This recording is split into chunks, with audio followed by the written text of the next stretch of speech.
কথা শিখছে জিগা ভাই সাহেব ঈদও বাদ যেতেন না কোন বাসা খালি বাসা খালি এবার লেগে বাইতে তো পারো না। তুমি বাইতে পারো না, তুমি যখন মরবা তোমার এই লাশটারও বাইকে আনবো।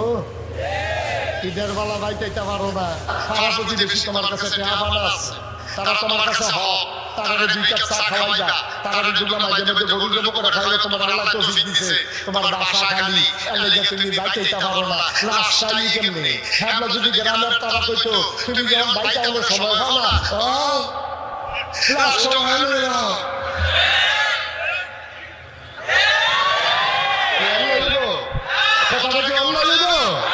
ন্যায্য কথা। কিন্তু আমরা তারা বদল মানুষ দেখিয়া এই কথা পাওয়া না, 12টা মাসে একবার বাইটা অনেক টাইম পাও না, লাশ হয়েছে কেন? লাশ হয়েছে কেন? কি কারণ কি? এই হলো ঘটনা। এবার